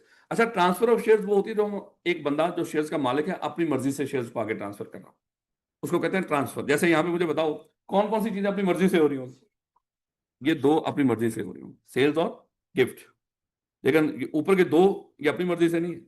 इसको बोलते हैं ट्रांसमिशन, जो कानूनी तौर पे हो रही हो, जो ट्रांसफर कानूनी तौर पे हो रही हो उसके लफ्ज क्या बोलेंगे? Transmission of share. मैं देखूंगा आप में से इस लफ्ज को कितने लोग याद रखते हैं। जब चैप्टर नंबर 2 पढ़ेंगे उसके अंदर ये लफ्ज आएगा, ट्रांसफर ऑफ शेयर्स और ट्रांसमिशन ऑफ शेयर्स। तो मैं एक्सपेक्ट करूंगा मेरे बच्चों से, देखो नहीं होगा तो मैंने तो बताना है, 100 दफा बताना है, हमने डिस्कस करना है इसको बार बार। लेकिन उस वक्त मैं बोलूंगा अच्छा मेरे बच्चे देखो ये लफ्ज आ गया ट्रांसमिशन का, तो बताओ इसका मतलब क्या है। तो जो बहुत ही लायक बच्चे होंगे, जो बहुत मेहनत करने वाले, लायक आप सारे जो मेहनत करने वाले होंगे, वो मुझे उस वक्त बता देंगे। जो नकम्मे लोग हैं, वेले हैं, तो वो नहीं बताएंगे उस वक्त। नहीं नहीं वो भी बताएंगे। लेकिन फिर भी कह रहा है कि the shares can be transferred easily by sale, बेच दो ट्रांसफर हो जाएंगे, गिफ्ट कर दो, इनहेरिटेंस। इसमें कौन सा मिसिंग है बोला? वही इनहेरिटेंस, डेथ कर दिया बेशर्मा, इंसॉल्वेंसी। तो वो भी है मेरे बच्चे, वो भी याद रखने वैसे। Without seeking any approval from other owners as opposed to partnership. देखो ये आप लोगों ने अभी पार्टनरशिप नहीं पढ़ी। अज्यूम कर लें हम सब लोग सीएफए के पार्टनर हैं, और मैं सोच रहा हूँ कि देखें मैं अब बुजुर्ग हो गया हूं, मैं यहां से निकलना चाह रहा हूं। तो याद रखना एक पार्टनर अपनी मर्जी से पार्टनरशिप से निकल कर, मैं सोचता हूं मैं अपने किसी रिश्तेदार को बीच में पार्टनर बना देता हूं, ये काम नहीं कर सकता जब तक बाकी सारे पार्टनर्स की रजामंदी ना हो। अगर मैं यहां से जाना चाह रहा हूं और अपनी जगह पे किसी और बंदे को पार्टनर पॉइंट करके जाना चाह रहा हूं, तो इसके लिए क्या करना पड़ेगा? बाकी सारे पार्टनर से मुझे इजाजत लेनी पड़ेगी। लेकिन कंपनी में ऐसा नहीं होता। कंपनी में देखो आप हिस्सेदार तो हो ना, समझो पार्टनर ही हो ना, लफ्ज वैसे लफ्ज बोला जाए, है तो हिस्सेदार कंपनी के अंदर, शेयर शेयर है आपके पास। लेकिन आप जब अपने शेयर्स किसी और को बेच रहे होंगे आपको किसी से पूछने की जरूरत नहीं है। आप अपनी मर्जी से जैसे मर्जी शेयर्स बेचें। हाँ, किसी जगह पे पूछने की जरूरत भी पड़ेगी, वो हम आगे जाके डिस्कस करेंगे। ये फर्क होगा पब्लिक और प्राइवेट कंपनी में। प्राइवेट कंपनी में लोग अपनी मर्जी से शेयर ट्रांसफर नहीं कर सकते, वहां पे कुछ थोड़ी बहुत पाबंदी होती, कर सकते हैं पाबंदी के साथ। लेकिन पब्लिक कंपनी में जैसे मर्जी शेयर्स को ट्रांसफर करो, ट्रांसफर दोनों में हो सकता है, लेकिन पार्टनरशिप में ट्रांसफर नहीं होता अनलेस के जब तक बाकियों से रजामंदी ना ले लो। खैर ये छोटे छोटे कॉन्सेप्ट है बीच में, पता नहीं क्यों लेकर आ गया ये। कह रहा कि when shares are transferred the rights. अब मेरे बच्चे एक चीज जरा देखना, अज्यूम कर लो मेरे पास बहरिया का एक प्लॉट है, मैंने 10 लाख रुपए का लिया हुआ। अभी वो फाइल है मेरे पास, अभी तक मैंने उसका 6 लाख रुपया पे कर दिया, 4 लाख रुपया पे करने वाला रहता है। मान लो कि वहां पे कीमतें जरा बढ़ रही हैं, आपने कहा कि राणा साहब ये प्लॉट मुझे भेज दें। देखो 6 लाख मैंने उसका पे किया हुआ, 4 लाख रुपया अभी पे करने वाला रहता है, 10 लाख रुपया उसकी कीमत है। आपने कहा कि राणा साहब ऐसा करें मुझसे 11 लाख रुपया ले, 11 लाख रुपया ले लें और ये प्लॉट मुझे भेज दें। मैंने कहा कि ठीक हो गया। अब ये प्लॉट मैंने क्या कर दिया, आपको भेज दिया 11 लाख रुपए का। मुझे एक चीज बताओ, कल अगर इस प्लॉट की कीमत अब मजीद बढ़ रही है, वो मेरी बढ़ रही है या आपकी बढ़ रही है? भाई आपकी बढ़ेगी ना, आप बायर हो, आपने खरीद लिया तो अब मलकियत आपकी है, तो उसकी जो कल वैल्यू बढ़ेगी वो भी किसकी बढ़ेगी? वो जिसने खरीदा होगा। अब मुझे एक चीज और बताओ, उसके ऊपर जो मेरा भी 4 लाख रुपया पे करने वाला रहता था, वो मैंने पे करना है, वो आपने पे करना है? वो आपने ही करना है। अल्लाह के बंदो, जब कोई चीज खरीदते हो उसके साथ जो राइट्स एंड ऑब्लिगेशंस होते हैं वो भी आपको ट्रांसफर हो जाते हैं। बात समझ आ रही है कि नहीं? जो अब लाइबिलिटी है वो भी आपने पे करनी है, लेकिन जो फायदे हैं वो भी अब आपको ही मिलने हैं। ये तय कर लिया जाता है ना भैया, जो मेरा 4 लाख उसको बताया जाता है भाई 4 लाख तूने अभी उसकी रहती है इंस्टॉलमेंट, वो जाहिर बात है उसके साथ ही फाइलें भेजते हैं, फाइलें जो बिकती है ऐसी बिकती हैं। अभी मोस्टली जो 15 लाख पेमेंट कम करेगा फिर, है पेमेंट कम करेगा। वो नहीं नहीं, वो तो मार्केट वैल्यू के लिहाज से उसकी कीमत तो अच्छी खासी बढ़ रही है ना। अब चले इस तरह देखें, अक्सर आपने अखबार में इश्तिहार देखा होगा, वो कहता है कि जो सिविक है वो आप मुझसे 45 लाख की ले लो। अब एक बंदा कहता है भैया सिविक और 45 लाख है, 1 करोड़ की गाड़ी 45 लाख में मिल रही है, और है भी मॉडल भी लेटेस्ट, हाउ इज पॉसिबल? ओ भैया उसने क्या किया होगा, वो लीज पर ली हुई है या किस्तों पर ली हुई है, और उसकी कुछ किस्तें पे की हुई है। जितनी की किस्तें पे की हुई हैं, बाज का तो होता ही, और बाज का कोई थोड़ा से पैसे ऊपर भी रख लेता है बंदा, लाख दो, उतने का आपको बेच रहा है। जब आप खरीद लेंगे वो जो रिमेनिंग किस्तें हैं वो भी आपके खाते में पड़नी है। नहीं तो तुम माशा 45 लाख से सिर्फ चुटाने लेवल नहीं हो गया। और पागल, इसलिए बड़ी बड़ी सस्ती गाड़ियां आपको अक्सर नजर आएंगी, वो ये ना हो कि माशाल्लाह पैसे उन्हें की जेब पागे तो तोड़फोड़ लैंड हो, वो लीज पे होती है। और ये मोस्टली जो गाड़ियां आपको सड़कों पे नजर आ रही है ना, ये सारी किस्तों पे 90%। इसलिए देखकर इनको परेशान हो जाएगा, या देख बंदा और गाड़ी मैच ही नहीं कर रहे आपस में, कोई दिक्कत नहीं है। कल आप भी लेंगे इंशाल्लाह, लेकिन अपने पैसों से पूरे कमा कर पूरे बगैर किस्तों के उसको ले लो, चाहे छोटी गाड़ी ले लो, लेकिन औकात में रहते हैं। ये बड़े रौले होते हैं इसके किस्तों के, 100 घर में लड़ाई करके वो बंदा गाड़ी लेकर बाहर निकला होता है, किसके पैसे किसने देने, अब बिना देने के मैं देने, उसकी लड़ाई हुई होती है, उसके बाद वो गाड़ी निकाल के बाहर जा रहा होता, हम कह रहे देख कमाल है यार गाड़ी उसकी। तो इसलिए मेरे बच्चों थोड़ा सा सोचा कर, परेशान ना हुआ करो, नहीं बेटा। अज्यूम कर लो मिस्टर ए, मिस्टर ए ने इस कंपनी के 100 शेयर खरीदे थे, 10 रुपए का एक शेयर। कितना पे करना था मेरे बच्चे इसने? 1000 रुपये। अच्छा 1000 रुपये इसने पे करना था, लेकिन उस वक्त इसने जब ये शेयर खरीदा था कह रहा सर मेरे पास ना सिर्फ अभी है 600 रुपये। जब ये शेयर खरीद रहा था कंपनी से, उस वक्त कंपनी को क्या बोला, सर मुझे 100 शेयर दे दो, लेकिन मेरे पास अभी कितना है 600, 400 मैं आपको बाद में पे करूंगा, 400 बाद में पे करूंगा। कंपनी मान गई, उसने कहा कि ठीक हो गया। अच्छा इस तरह के शेयर्स जिसके ऊपर आपने कुछ पे कर दिया हो और कुछ पे करने वाला रहता हो, इसको हम कहते हैं पार्शली पेड शेयर्स। क्या बोलते हैं इसको? Partially paid shares. अच्छा ये पार्शली पेड शेयर्स का जो कॉन्सेप्ट था, ये कंपनी 2017 से कहीं पहले हुआ करता था। अब इस कॉन्सेप्ट को खत्म कर दिया गया है। अब कानून कहता है जब भी कोई कंपनी किसी को शेयर्स बेचेगी, जब तक उसका पूरा पैसा वसूल ना हो, उस वक्त तक उस शेयर्स को अलॉट किया नहीं जाएगा, उसको दिया नहीं जाएगा। अगर दे दिया तो शदीद किस्म की मेरे बच्चे फाइन है, पेनल्टी है, कैद है डायरेक्टर्स को, शदीद किस्म की। अगर वो हमारे सिलेबस में नहीं, जब बड़े होंगे तो इंशाल्लाह फाइनल में जाके पढ़ लेंगे। बात समझ आ रही है कि नहीं? जी बेटा। जितनी परसेंटेज दी है उस हिसाब से भी नहीं मिलेगा। 60% किया होगा तो डिविडेंड जो है वो आपको वो मतलब पेड अप शेयर्स पे मिला करता था, अभी तो है नहीं ना, अभी तो कॉन्सेप्ट ही नहीं है। पुराने वक्तों में जब डिविडेंड मिलता था उधार पे नहीं मिला करता था, पेड अप शेयर्स पे मिलता था 10%। वो ये नहीं कि 1000 पे दे रहे होंगे, वो तो पैसे तेरे आए नहीं थे, शुरू से देने शुरू कर दिए। जो 600 दिया हो 600 के हिसाब से मिलेगा। हाँ वो तो मिलता था ना। पेड अप मैं यही तो कह रहा हूँ, अभी ना कुछ टर्म्स का आपको पता नहीं। मैं पेड अप का जो मतलब बोल रहा हूँ यही है कि जो आपने अभी तक पे किया हुआ है उस लिहाज से मिला करता था। 600 पे किया तो उस लिहाज से मिलता था, है? लेकिन ये नहीं था कि जो पैसा आया ही नहीं तो उसके बदले में हम डिविडेंड पे कर रहे हैं। बात समझ आ रही है कि नहीं? तो उस वक्त होता था बिल्कुल, उसको पार्शली पेड शेयर्स का भी कॉन्सेप्ट था, और लेकिन पार्शली पेड का मतलब जितना पे हुआ होता था उस लिहाज से डिविडेंड मिला करता था। लेकिन ये नहीं कि अगर वो उसने ये शेयर्स खरीदे हुए 1000 के और पे 600 किया था, और 1000 के लिहाज से डिविडेंड पे हो रहा हो 10%, वो 10% फिर 1000 का नहीं, फिर 600 का। लेकिन फिलहाल तो वो रौला ही मुका दिया ना उन्होंने। अब आपके माशाल्लाह ऐसे इरा में हो जहां पे इस तरह का रौला ही को नहीं। अब किसी भी कंपनी ने मेरे से जब शेयर इशू करने तो वो क्या करेगी, पहले पूरा पैसा वसूल करेगी, उसके बाद शेयर अलॉट करेगी। अब अगली बात देखना मेरे बच्चों, अज्यूम कर लें जब हुआ करता था ये कॉन्सेप्ट, उस वक्त की बात कर लेते हैं क्योंकि उसने जिक्र किया हमारे सिलेबस में तो हमने पढ़ना है इसको। मिस्टर ए ने अपने ये जो 100 शेयर खरीदे हुए थे किसी मिस्टर सी को भेज दिए, उसको इसने भेज दिया, सेल कर दिया। अब मेरे बच्चे जब ये 100 शेयर किसके पास आगे होंगे? सी के पास। अब इसके सी के क्या राइट्स हैं और क्या इसके ऑब्लिगेशंस हैं, ये हमने देखने हैं। अब जब ये शेयर्स मिस्टर सी ने खरीदे होंगे, इसका राइट क्या होगा? वो जो शेयर्स का जो मालिक अब बन गया है, कल जब इस कंपनी की जनरल मीटिंग हो रही होगी, उसको कौन जाके अटेंड करेगा? मिस्टर सी, जो अब वो शेयर होल्डर है ना उसका। तो जिसके पास वोटिंग राइट्स होंगे वही जाके, वोटिंग राइट्स वाले शेयर्स होंगे वही जाके उसको अटेंड करेगा। तो अब मीटिंग को कौन जाके अटेंड किया करेगा? मिस्टर सी। कल अगर मार्केट में शेयर्स की वैल्यू बढ़ जाती है तो किसकी वैल्यू बढ़ रही होगी? मिस्टर सी की। कल कंपनी डिविडेंड देने जा रही है तो किसको डिविडेंड दे रही होगी? मिस्टर सी को। लेकिन इसका कोई ऑब्लिगेशन भी है। हाँ, वो जो रिमेनिंग पैसा रह गया था 400, वो किसने पे करना है? वो भी मिस्टर सी ने पे करना है। तो जब शेयर्स किसी को ट्रांसफर होते हैं तो राइट्स एंड ऑब्लिगेशन दोनों वो भी ट्रांसफर होते हैं। ये ना समझिए कि राइट ट्रांसफर हो गए तो ऑब्लिगेशन अभी पिछले बंदे का ही, डिविडेंड आप लेने आ रहे हो और रिमेनिंग अमाउंट उससे जाके लो। बात समझ आ रही? तो पुराने वक्तों में होता था इस तरह का, फिलहाल तो ये सारा खत्म हो गया। लेकिन अब आपके दिमाग में ये होना चाहिए, कभी मैं लफ्ज बोलूं पार्शली पेड शेयर्स, कहीं पे आ जाए लफ्ज, नहीं खत्म तो है, लेकिन उसका मतलब ये आपको पता होना चाहिए कि पार्शली पेड शेयर्स का मतलब क्या है? ऐसे शेयर्स जिनके ऊपर कुछ आपने पे कर दिया और कुछ पे करने वाला रहता है। जैसे अभी आप लोग बैठे हो, आप में से कुछ फुली पेड है, कुछ पार्शली पेड है। जिन बच्चों ने अपनी पूरी फीस पे दे दी वो क्या है? वो फुली पेड। जिन्होंने कुछ फीस दे दी, कुछ देने वाली रहती है, वो क्या है? Partially paid. ये कौन सी कोई रॉकेट साइंस है? बात समझ आ रही है कि नहीं? लेकिन अगर वो बच्चा अपनी अपनी वो जो सीट किसी और को भेज दे, वो कह रहा राणा साहब की समझ ही को नहीं आ रही, किसी आपको दोस्त कह देता है यार मैं समझने की कोशिश कर लूंगा, तुम मुझे दे दे। अब आपने अपनी सीट उसको भेज दी, तो मुझे बताओ जब वो पार्शली पेड वाली सीट आप उसको भेज दोगे तो राइट्स एंड ऑब्लिगेशन दोनों ट्रांसफर हो जाएंगे उसका।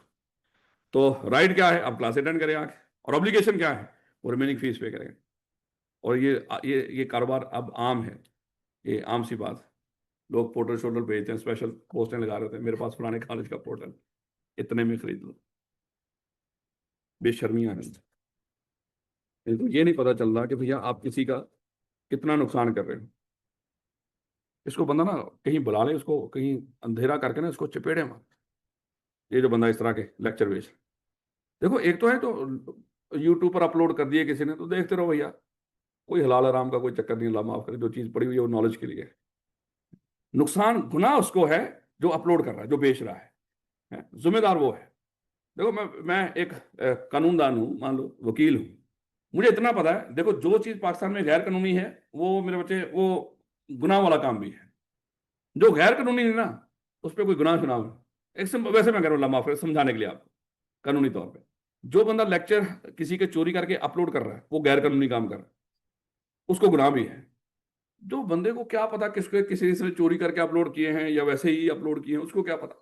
जो देख रहा है, आप खुद सोचे, क्या जो लोग यूट्यूब के ऊपर लेक्चर देख रहे हैं उनके खिलाफ कानूनी कार्रवाई हो सकती है? कोई नहीं। तो इंशाल्लाह समझो कि उनको गुनाह भी कोई नहीं होगा। लेकिन जिसने अपलोड किए हैं वो पकड़ा जा सकता है, उसके खिलाफ कानूनी कार्रवाई हो सकती है। तो इसका मतलब गुनाह कौन कर रहा है? वो ही कर रहा है मेनली। मैं कह रहा हूँ कि अगर, क्योंकि बड़े सारे बच्चे वो बेचारे इस तरह का वो काम करते हैं, उनको बाद में पता चलता है कि माशाल्लाह किसी ने फतवा भी दे रखा है कि ये पता नहीं हराम है, और कोई हराम शराम नहीं, अल्लाह माफ है, बस अपने अपने कारोबार वास्ते ऐसे फतवे दे देंगे। खुद माशाल्लाह सारा कुछ अपना नहीं है। किताब हम बनाते हैं, सबकी कॉपी पेस्ट करके किताब में डाल देते हैं, वो हलाल है? तो लेकिन ये काम हराम है। खैर गोली मारो, इस पे बहस नहीं करते, लेकिन पूरी दिल को पूरी तसल्ली दे के रखा कोई भी इस तरह का काम कर, लेकिन खुद किसी की चोरी करके आगे नहीं बेच, ये गलत कर रहे हो। कि पोर्टल बेच रहे हो उसको या यूट्यूब पर खुद अपलोड कर रहे हो उसको रिकॉर्ड कर करके, ये गलत कर रहे हो, ये उनका नुकसान कर रहे हो। जो हो गया अपलोड इट्स ओके, एक दफा रिपोर्ट करके देखते रहे, रिपोर्ट भी कर दें उसको ताकि शायद कह रहे हैं भैया शेयर उस सर को मैसेज भी कर दें, सर ये आपका ये बंदा खुद ढूंढ ले ये लेक्चर माशाल्लाह पूरे दे रहा है इसका। Where shares are transferred, the rights associated with the share such as the right to receive a portion of any dividend paid by the company or the right to attend and vote at general meeting of the company are transferred to the new owner। तो मुश्किल बात नहीं इसमें, जब share transfer होंगे तो dividend भी नए बंदे को मिलेगा और मीटिंग अटेंड करने का राइट भी नए बंदे को मिलेगा। और अगर कोई ऑब्लिगेशन होता, जब हुआ करता था पुराने वक्तों में, तो वो भी उसी को मिलेगा।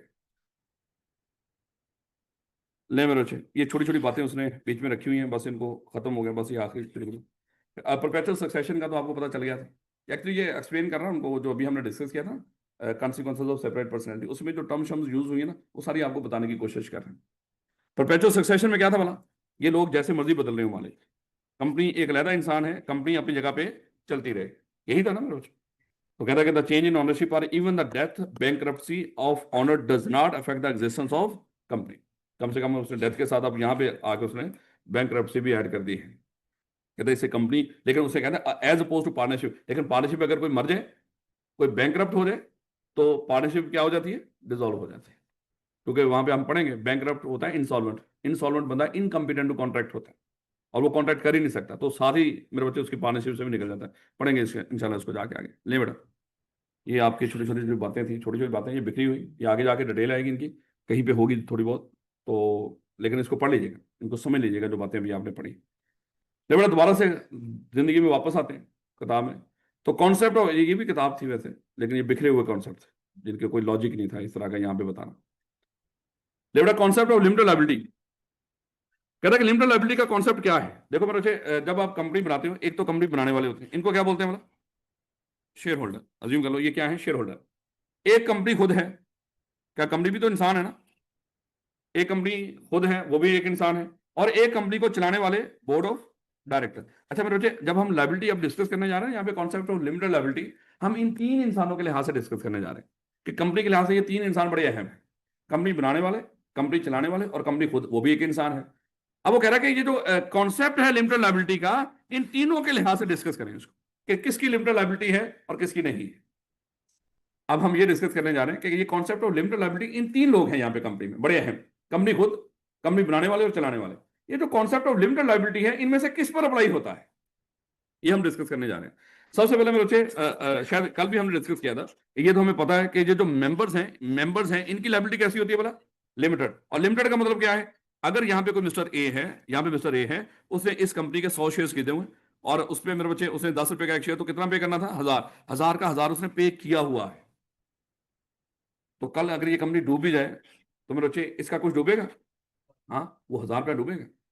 क्या उसके बाद भी अगर उस कंपनी के सर पे कुछ लायबिलिटीज हो, क्या वो इस रिकवर करने के लिए इसके पास आ सकती है, इसके नहीं मेरे बच्चे, क्योंकि इसकी लायबिलिटी क्या है, लिमिटेड। यानी कि है लायबिलिटी, ये नहीं कहता नो लायबिलिटी, इसमें फर्क होता है लिमिटेड लायबिलिटी में और नो लायबिलिटी में। लिमिटेड लायबिलिटी का मतलब लायबिलिटी है लेकिन महदूद है, नो लायबिलिटी का मतलब होता है कि लायबिलिटी है ही नहीं सिरे से। इसका मतलब क्या हुआ, इनकी लायबिलिटी है लेकिन उस हद तक जितने कि इन्होंने उस कंपनी के शेयर्स खरीदे हैं, उससे ज्यादा नहीं। लेकिन फिर अगली बात, अगर अज्यूम कर लो 1000 के शेयर्स खरीदे थे लेकिन 600 पे किया था और 400 पे करने वाला रहता था और कंपनी डूब गई, क्या ये कहेगा कि मैंने बाकी 400 नहीं देना, मेरी लायबिलिटी लिमिटेड है। हाँ, अब ये चीज दिमाग में रखना, लिमिटेड लायबिलिटी होती है जितने के शेयर्स खरीदे हो उसकी जितनी अमाउंट बनती हो वहां तक इसकी लायबिलिटी लिमिटेड होती है बस। लेकिन अगर वही अमाउंट पूरी नहीं दी हुई तो रिमेनिंग अमाउंट कंपनी इससे रिकवर करती है। इसका नाम होगा, इस मौके पे इसका नाम हुआ करेगा कंट्रीब्यूटरी। ये लफ्ज आपको इंशाल्लाह जाके चैप्टर नंबर 12 में बताया जाएगा कंट्रीब्यूटरी क्या है। लेकिन आपको एक कंट्रीब्यूटरी मिल गया। कभी पुराने वक्तों में जिसने कंपनी के शेयर्स खरीदे होते थे, पूरे पैसे नहीं दिए होते थे, कुछ पैसे भी देने वाले रहते थे, और उसके बाद कंपनी खत्म हो जाती थी तो कंपनी फिर क्या करती थी, इससे आगे मांगती थी पैसे, चल भैया वो तेरी तरफ भी है हमारे पैसे 400 रुपया। तो ये फिर क्या करता था, कंट्रीब्यूट करता था, ये लो भैया मेरी तरफ से भी 400। किस में कंट्रीब्यूट करता था, वो देखेंगे जब कंपनी इंसॉल्वेंट होती है या खत्म होती है, वो सारे एसेट अपने इकट्ठे करती है, फिर उस एसेट से क्या करती है, अपनी लायबिलिटीज पे करती है। और बात का कुछ वो जो एसेट्स हमने इकट्ठे करके रखे होते हैं ना लायबिलिटीज पे करने के लिए, आखिर में उसमें कुछ लोग उन एसेट्स में लाके अपना हिस्सा डालते हैं, उनको क्या बोलते हैं, कंट्रीब्यूटरी। जो आखिरी वक्त में जब कंपनी खत्म हो रही हो या इंसॉल्वेंट होगी हो, उसके एसेट्स में कंट्रीब्यूट करते हैं कि ये लोगों की लायबिलिटीज पे करो, इनको क्या बोलते हैं, कंट्रीब्यूटरी। जाके चैप्टर नंबर 12 में पढ़ेंगे। लेकिन एक बंदा कम से कम, मैं उस वक्त पूछूं अच्छा बताओ कंट्रीब्यूटरी कौन कौन हो सकते हैं, तो मेरे बच्चों को कम से कम ये भी मैं देखूंगा उस वक्त कि आपके दिमाग में बात होगी इंशाल्लाह। कोई अजीम कर लो कोई 4-5 अगस्त को कि बताओ भाई कंट्रीब्यूटरी कौन कौन होते हैं, तो शायद उसमें से उस वक्त आप में से कोई बच्चा उठे और कह के सर, उठे बैठ के बता दे कि सर वो आपने बताया था ना कि अगर कोई पार्टिसिपेट शेयर उसके कुछ अभी पेमेंट करने वाली रहती हो, तो अगर कंपनी खत्म हो जाए तो वो भी क्या करेगा, कंट्रीब्यूट करेगा। खैर गोली मारो, नहीं भी पता कोई मसला नहीं। नहीं बेटा वापस आओ जी बेटा। लिमिटेड होता है कि देते रहेंगे, कंपनी को कौन उधार देता है? जिससे कंपनी उधार देती है उसकी अगर ज्यादा। देखो अभी हम जो लायबिलिटी डिस्कस कर रहे हैं ना, वो किसकी डिस्कस कर रहे हैं, ये तीन लोगों की। मुझे ये तीन लोगों को बताने दो, उसके बाद जो उधार देने वाले हैं ना, क्रेडिटर्स वगैरह, मैं उनका बता देता हूँ आपको। पहले इनको जरा क्लियर कर ले, क्योंकि उनका कोई लेना देना होता ही नहीं।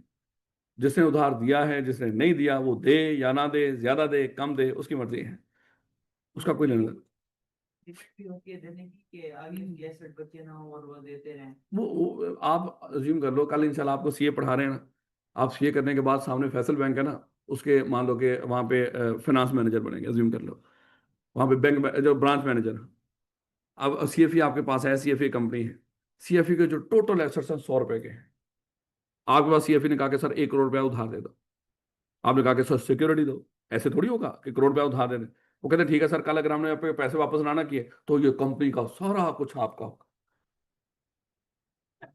और कंपनी का सारा कुछ कितना है, 100 रुपए का। तो भैया ये बड़ी चीजें मेरे बच्चे चेक करने के बाद उधार दिया जाता है, इसको देखेंगे, देखेंगे आगे जाके। ले बेटा, क्योंकि लोगों का पैसा डूबता है, क्रेडिटर्स का पैसा कंपनियों में लगा के जो उधार देते हैं ना, वो सबसे ज्यादा वो फंसते हैं कंपनी के अंदर। यही तो हमने शुरू में डिस्कस किया था, वो जब 3 डिस्कस किए थे तो बेचारे को जब सोल ट्रेडर ने कारोबार किया था, कारोबार डूबा था, तो उसको घर में लोगों ने चपेड़े मार के उससे सारा पैसा रिकवर कर लिया था। फिर जब उसने पार्टनरशिप की थी, फिर बिजनेस डूबा, उसकी जितनी लाइबिलिटी थी बेचारे का घर बार बिकवा के फिर उसे पैसा रिकवर किया। फिर याद है जब उसने कंपनी बना ली थी, फिर कंपनी डूबी थी, और वो क्रेडिटर्स ने उधार दिया हुआ था, बैंक ने उधार दिया हुआ था, फिर वो जब कंपनी के एसेट बेच के पूरा नहीं हुआ था, इसके पास गए थे, फिर इसने उनको चपेड़े मारी थे, दफा हो जाओ, मैं जिम्मेदार ही नहीं, और इनका पैसा डूबा था। खैर इसलिए हमने डिस्कस किया था। खैर हम पढ़ेंगे अभी थोड़ा सा आगे। जब कंपनी के लिहाज से तीन लोगों का आपको पता होना चाहिए इनकी लायबिलिटी कैसी है। सबसे पहले कंपनी के शेयर होल्डर्स की लायबिलिटी किस तरह की होती है? लिमिटेड। इनकी लायबिलिटी लिमिटेड होती है। किस हद तक लिमिटेड होती है? जितने के इन्होंने शेयर्स खरीदे हैं उतने। अगर तो सारा पे कर दिया हुआ है जैसे आज के दौर में होता है तो कोई लायबिलिटी नहीं मजीद है, और अगर कुछ रहता है अभी वो भी पे करना है। बात समझा रही है? अब अगली बात आ गई मेरे बच्चे, कंपनी की खुद की लायबिलिटी किस तरह की होती है? अनलिमिटेड। याद करें, कल हमने डिस्कस किया था, कंपनी अपनी जितनी भी लायबिलिटीज हैं उसके लिए उसकी लायबिलिटी अनलिमिटेड होती है, चाहे उसको अपने सारे एसेट्स बेचने पड़े लायबिलिटीज को पे करने के लिए तो करेगी। हाँ, ज्यादा से ज्यादा क्या कर सकती है? अपने एसेट्स बेच सकती है। और तो कंपनी के पास कुछ भी नहीं, घर बार ही है ना, कंपनी का एसेट्स ही है उसके घर बार, तो घर बार बेच के देगी। तो इसका मतलब क्या हुआ? इसकी लायबिलिटी क्या है? अनलिमिटेड। बात कर कुछ क्रेडिटर्स को जब किसी कंपनी से पैसे ना मिल रहे, कहते हैं कि ये घर बार बेचो, कहते हैं मैं क्यों बेचूं? फिर इस तरह के क्रेडिटर हम जाके चैप्टर नंबर 12 में देखेंगे, कोर्ट में अपील कर देंगे, इस कंपनी को दिवालिया डिक्लेयर करो। जब दिवालिया डिक्लेयर होगी फिर क्या करते हैं, कोर्ट की तरफ से बंदा आता है, वो सारे एसेट इकट्ठे करके बेच बचा के इनको पैसा दे देते हैं। ये भी एक तरीका कार होता है क्रेडिटर्स के पास कि उससे पैसा रिकवर करने का। खैर देखेंगे इसको भी। जब उसके बाद ये तो हमें पता चल गया कंपनी की खुद की लायबिलिटी लिमिटेड, सॉरी कंपनी के मेंबर्स की लायबिलिटी लिमिटेड, कंपनी की खुद की लायबिलिटी अनलिमिटेड। अब मेरे बच्चे आगे कंपनी को चलाने वाले डायरेक्टर्स, कहते हैं इनकी लायबिलिटी किस तरह की होगी? लिमिटेड होगी, अनलिमिटेड होगी, या होगी नहीं? हाँ, कानून कहता है कंपनी चलाने वालों की किसी तरह की कोई लायबिलिटी नहीं होती, नो लायबिलिटी। क्योंकि ये तो जस्ट मेरे बच्चे देखो आगे जाके ना बी लॉ के अंदर, जो बच्चे बी लॉ पढ़ रहे हैं, तो एक चैप्टर नंबर 10 पढ़ेंगे एजेंसी का, कि हर वो काम जो हम खुद कर सकते हो किसी और से करवा रहे हो हमारा एजेंट होता है। हर वो काम जो हम खुद कर सकते हो वो काम किसी और से करवाएं, वो कोई और बंदा हमारा क्या होता है? एजेंट। एजेंट कुछ भी करे उसके लिए जिम्मेदार कौन होता है? प्रिंसिपल। उस एजेंट की कोई जिम्मेदारी नहीं। लेकिन अगर वो एजेंट औकात में रहता हुआ काम कर रहा हो, इसी तरह इसलिए मेरे बच्चे कंपनी बनाने वालों ने कंपनी बनाई, तो कंपनी बनाने वाले कंपनी खुद भी चला सकते थे, लेकिन उन्होंने कंपनी खुद चलाने के बजाय क्या कर दिया? उस कंपनी को चलाने की जिम्मेदारी किसी और को दे दी। ये कोई और उन लोगों के क्या है? एजेंट। ये कुछ भी करेंगे उसके लिए जिम्मेदार कौन होगा? मालिक। ये खुद जिम्मेदार नहीं होते, लेकिन अगर ये औकात में रहते हुए काम करेंगे। अब जरा देखिएगा, अज्यूम करो कंपनी बनाने वाले ना इनकी औकात सेट करेंगे, यानी कि इनको इनको कंपनी चलाने के लिए रूल्स एंड रेगुलेशन भी देंगे, रूल्स एंड रेगुलेशन भी देंगे उनको। मेरे बच्चे एक लफ्ज बोला जाएगा, शायद डॉक्यूमेंट आप जानते हो, आर्टिकल एसोसिएशन। ये कंपनी बनाने वाले एक डॉक्यूमेंट बनाएंगे, उसका नाम क्या होगा? Article association. उस आर्टिकल एसोसिएशन के अंदर क्या बनाएंगे? Rules and regulation. और कंपनी इन कंपनी चलाने वालों को कहेंगे ये ले भैया रूल्स एंड रेगुलेशन, इसके मुताबिक कंपनी चलाओ। अब वो उन रूल्स एंड रेगुलेशन के मुताबिक कंपनी चला रहे हो, चाहे वो डूब जाए चाहे वो चले ना चले, इन डायरेक्टर्स का कोई कसूर नहीं है, कोई कसूर नहीं होता डायरेक्टर्स का। बात समझ आ रही है कि नहीं? लेकिन अगर उन्होंने उन रूल्स एंड रेगुलेशंस की खिलाफवर्जी की, जैसे मान लो कि डायरेक्टर्स ने इनको क्या रखा है कि भाई जब भी आपने उधार लेना हुआ 10 मिलियन तक उधार ले लेना, इससे ज्यादा उधार ना लेना। ये गए किसी बैंक में जाके इन्होंने 15 मिलियन का उधार ले लिया। मुझे बताओ ये काम उन्होंने औकात में रहते हुए किया है या औकात से बाहर किया है? औकात से बाहर किया है। अब मेरे बच्चे रूल्स एंड रेगुलेशन ने क्या कहा था, कहां तक उधार ले सकते हो? 10 मिलियन तक। इसके बाद 10 मिलियन तक तो कंपनी जिम्मेदार होगी, लेकिन ऊपर का जो 5 मिलियन है उसके लिए कौन जिम्मेदार होगा? उसके लिए खुद जिम्मेदार होगा। अब दोबारा जरा देखिएगा, डायरेक्टर्स की कोई लायबिलिटी होती है कंपनी के लिहाज से? कोई लायबिलिटी नहीं होती। लेकिन अगर वो विद इन अथॉरिटी काम कर रहे हैं तो डायरेक्टर्स की कोई लायबिलिटी नहीं होगी। लेकिन अगर वो अथॉरिटी से तजावज करेंगे तो फिर लायबिलिटी होगी। ये तो आम सी बात है मेरे बच्चे। जैसे घर वाले अक्सर कहते हैं ना कि जो बारिश आने वाली है, कि मान लो कि बाहर चावल पड़े हुए हैं, बोरियां पड़ी हुई हैं चावलों की, घर वालों ने कहा कि बेटा ऐसा करो, बारिश का मौसम है, ये चावल उठा के ना वो फलाने कमरे में रख दो, क्योंकि ये कमरा तो पहले ही जरा इसमें मसला मसाइल है, वो फलाने कमरे में रख दो। आपने कहा कि वो इतनी दूर है, ये साथ वाला कमरा है। आपने दरवाजा खोल के देखा केड़ा मसला मसाइल है थे? कोई मसला मसाइल नहीं। आपने वो चावल उठा के किस में रख दिए? ये साथ वाले कमरे में। रात को बारिश आई, वो छत टपकी, वो सारा कुछ खराब हो गया। मुझे बताएं घर वाले कल आपके साथ क्या सलूक करेंगे? हाँ, अब दूसरा भी सोचो, अगर चावल आपने उसी कमरे में रख दिए होते, वो भी उसमें भी यही हाल होता, क्या फिर घर वाले आपको कुछ कह सकते थे? मैं कहना तुझे क्या है, वो रख दिए। सेम मामला यहां पर भी है। अगर ये जो इनको कहा गया हो उसके मुताबिक काम कर रहे हो, इनकी कोई लायबिलिटी नहीं होगी। लेकिन अगर उन्होंने उसका कहना ना माना, मालिकों का अथॉरिटी से तजावुज किया, तो उसके लिए लायबल होंगे। तो अब जरा देखो, कंपनी के शेयर होल्डर्स की लायबिलिटी किस तरह की होती है? लिमिटेड। ध्यान रखना जरा, शेयर होल्डर्स की लायबिलिटी किस तरह की होती है? लिमिटेड। कंपनी की खुद की लायबिलिटी किस तरह की होती है? अनलिमिटेड। कंपनी के डायरेक्टर्स और ऑफिसर्स की लायबिलिटी किस तरह की होती है? No liability. लेकिन जब तक वो विद इन अथॉरिटी काम कर रहे हैं, अगर अथॉरिटी से तजावुज किया तो उसके लिए खुद जिम्मेदार। याद रखेंगे, बड़े सारे इस तरह के मामला आएंगे जहां पे खुद जिम्मेदार होंगे। ले बेटा, कहता है कि liability of company, limited liability applies to the share holder of the company, it does not apply to the company itself. यानी कि लिमिटेड लायबिलिटी किसकी होती है? शेयर होल्डर्स की। कंपनी की खुद की लायबिलिटी लिमिटेड नहीं होती। कहता है एक company is fully liable for all its debts and other liability. जितनी भी कंपनी के ऊपर लायबिलिटीज हो, उधार वाली या कोई और, या कोई पेनल्टीज, कोई फीस, वो कंपनी खुद पे करेगी। Just as any other person is fully liable for the debts that he or she incurs. जैसे आम इंसान जितने उधार लेता है, जितने कोई कर्जे लेता है, जितना कोई खर्चे करता है, वो सारा खुद जिम्मेदार होता है। इसी तरह कंपनी भी इंसान है, वो जो उधार ले, जो कुछ करे, उसके लिए खुद जिम्मेदार है। उसकी कोई लाइबिलिटी को कोई लिमिट नहीं है। बात समझ आ रही है कि नहीं? वो सारा जितना भी होगा वो सारा पे करेंगे। लेकिन अगली बात आ गई, सर डायरेक्टर्स की लायबिलिटी किस तरह की है? The directors and other officer of the company act on behalf of the company. यानी कि ये तो कंपनी के बिहाफ पर या शेयर होल्डर के बिहाफ, एक ही बात है, कंपनी कह लो या शेयर होल्डर, ये तो इनके बिहाफ पे काम कर रहे होते हैं। इसका मतलब क्या हुआ?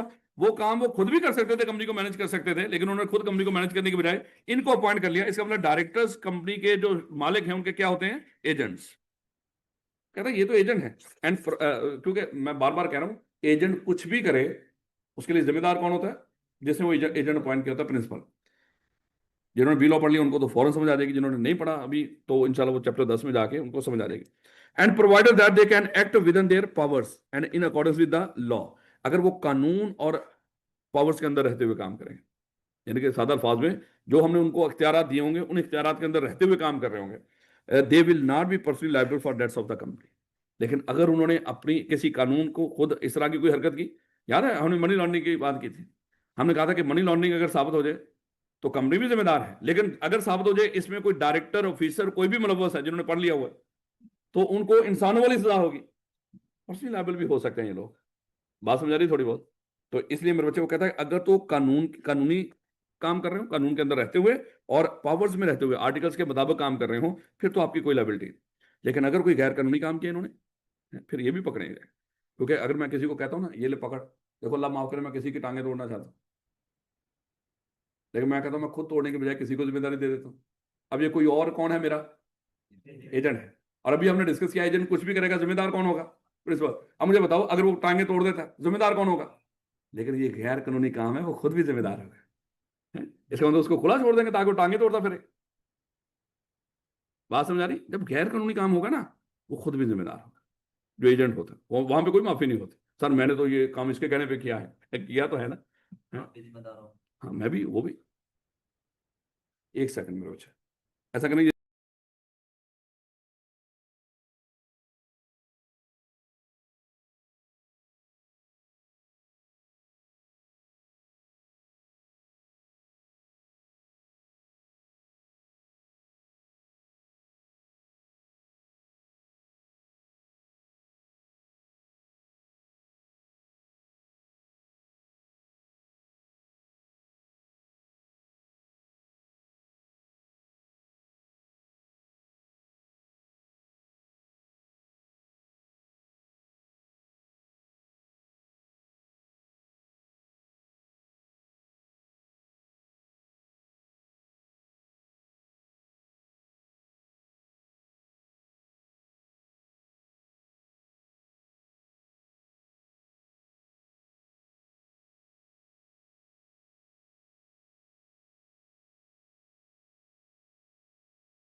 नहीं मेरे बच्चे, देखो शुरू के अंदर अगर हम थोड़ा सा ज्यादा टाइम भी लगा देंगे ना, कोई दिक्कत नहीं, समझ आ गई तो फिर आगे तो चल सो चलिए। बेटा लाइबिलिटी ऑफ मेंबर्स, मेंबर्स की लाइबिलिटी किस तरह की है? The concept of limited liability apply to the owner members of the company, the liability of the owner, ये तो हमने पढ़ नहीं ली, तो फिर किसकी रहेगी लाइबिलिटी? सारे होंगे, कंपनी की होगी यार, मेंबर की पढ़नी थी। वैसे वैसे आप आपको आती होगी माशाल्लाह। लिमिटेड लाइबिलिटी का कॉन्सेप्ट किस पर अप्लाई होगा? मेंबर्स के ऊपर। The liability of the owner of the company for the debts of the company is limited to the amount of their investment. और इन्वेस्टमेंट का मतलब क्या है? मान लो कि एक बंदा उठ के वो 100 के, अभी हमने डिस्कस किया था 100 के 100 शेयर 10-10 रुपए के खरीदा है, तो कितना इन्वेस्ट किया होगा उसने? 1000 रुपये। तो कल अगर कंपनी डूबती है तो मेरे बच्चे उसकी लाइबिलिटी कहां तक लिमिटेड थी? 1000 तक। तो उसका मेरे बच्चे ज्यादा से ज्यादा नुकसान 1000 रुपये का होगा। Investment in the company and they don't have to pay any other amount in case of insolvency of the company. अगर ये कल ये कंपनी डूब जाए, इंसॉल्वेंट हो जाए और उसके सर पे अरबों करोड़ों की लाइबिलिटी हो, जैसे मान लो आपने मान लो कि 500 रुपए के शेयर्स खरीद लिए हैं नेस्ले के, अब वो डॉलरों में खेलती है, खरबों डॉलर्स में, आपने भी 500 रुपए के शेयर्स खरीदे हों, कल वो डूब गई और उसके सर पे खरबों की लाइबिलिटीज है, क्या लोग आपसे आगे मांगेंगे? नहीं, आपने कहना था भैया मेरा भी नुकसान हुआ है 500 रुपए का, बस उससे ज्यादा आपको, वो भी आपके दुख में बराबर के शरीक होंगे। बेटा liability of members in case of partially paid share, liability of members in case of partially paid share. अभी मैंने आपको ये समझा दिया, हमने डिस्कस किया था कि अगर कोई बंदा इस कंपनी के 100 रुपए के शेयर्स खरीदे, 10 रुपए का एक शेयर, तो 1000 देना था उसने, लेकिन उसने क्या किया था? 600 दे दिया था, 400 भी उसका पे करने वाला रहता था। हमने कहा था इस तरह के जो शेयर्स होंगे किसी भी बंदे के पास, उनको क्या बोलेंगे? Partially paid shares. लेकिन ये जो अब ये कहेगा कल वो कंपनी डूब जाए और कंपनी से पैसे मांगने हैं, क्या ये उसको कहेगा मेरी तो लायबिलिटी लिमिटेड है, मैं पे नहीं करूंगा? ये कह सकता है? नहीं, ये नहीं अभी कह सकता। क्या कंपनी इसको क्या जवाब देगी? सर बिल्कुल आपकी लायबिलिटी लिमिटेड है, लेकिन जितने आपने शेयर्स खरीदे हैं, जितनी उसकी अमाउंट बनती है वहां तक लिमिटेड है सर, लेकिन सर अभी तक तो वो हुई नहीं पूरी अमाउंट। तो कहता कितनी लगेगी? कहता 400। 400 निकालेगा, कहेगा अब, कहता सर खत्म हो गया मामला, अब मजीद कोई आपकी लायबिलिटी नहीं है। बात समझ आ रही? तो कहता कि there is an exception to the rule of the no further liability, यानी कि मेंबर्स की कोई लायबिलिटी नहीं होती, मेंबर्स की लायबिलिटी लिमिटेड होती है, लेकिन इसकी एक्सेप्शन, अब पेपर में यही बनाएगा, ये लाइन उठाएगा यहां से, वो कहेगा मेंबर्स की लायबिलिटी लिमिटेड होती है, इसकी एक्सेप्शन बताओ। आप कहेंगे कोई अनलिमिटेड लायबिलिटी वाली कंपनी, उसमें मेंबर्स की लायबिलिटी क्या होती है? अनलिमिटेड। भाई वो तो पूछ ही नहीं रहा है, वो कह रहा है कि मेंबर्स की लायबिलिटी लिमिटेड लायबिलिटी वाली कंपनी के लिहाज से ही पूछ रहा है कि लिमिटेड लायबिलिटी वाली कंपनी में मेंबर्स की लायबिलिटी लिमिटेड होती है, इसकी एक्सेप्शन बताओ कि हो भी लिमिटेड लायबिलिटी और मेंबर्स की लायबिलिटी भी लिमिटेड ना। मतलब फिर लिमिटेड का मतलब ये नहीं कि है तो लिमिटेड, लेकिन वहां पे इसकी एक्सेप्शन में क्या बता रहा है? There is exception to the rule of no further liability but only when the shares issued by the company have not been yet fully paid. कि अगर वो अभी तक पूरी पेमेंट नहीं हुई तो सारी बात अभी उसकी लायबिलिटी लिमिटेड नहीं हुई, अभी वो पैसा वसूल हो सकता है जो रहता था 400 रुपये। नहीं ना समझा रहे? तो बेटा अभी वो बच्चे का सवाल था, उसने कहा था सर वो जो क्रेडिटर्स हैं, तो क्रेडिटर्स की लायबिलिटी कहां तक लिमिटेड होती है? तो हमने डिस्कस किया था कि मेरे बच्चे क्रेडिटर्स की कोई लिमिटेड लिमिट नहीं होती, जितना मर्जी कोई बंदा किसी को उधार दे दे। ये खुद ही, आपका नाम क्या बेटा? अमार। हमने कहा था कि अमार किसी बैंक का मैनेजर है और ये कंपनी उसके पास आई है कि सर हमें उधार दे दो, तो अमार क्या करेगा? उसको आंखें बंद करके उधार दे देगा? तो भैया कर लिया इसने, बैंक मैनेजर बन गया, ये मैनेज कर लिया इसने सारे के सारे मामला हैं, इसकी होगी प्रमोशन। तो भैया इसने क्या करना है, जब इसके पास कोई कंपनी आएगी तो कंपनी को उधार देते वक्त ये मजीद एहतियात करेगा। अच्छा अब देखना, जब भी हम किसी को उधार देते हैं ना, एहतियात करते हैं, लेकिन अगर सामने हो कंपनी तो फिर वहां पे मजीद एहतियात करनी है। क्यों मजीद एहतियात करनी? अब अगर तो कोई आम इंसान है आपसे उधार लेने आए, वो कंपनी ना हो, कल अगर वो पैसे बेचारा नहीं दे पा रहा होगा तो हम क्या कर सकते हैं?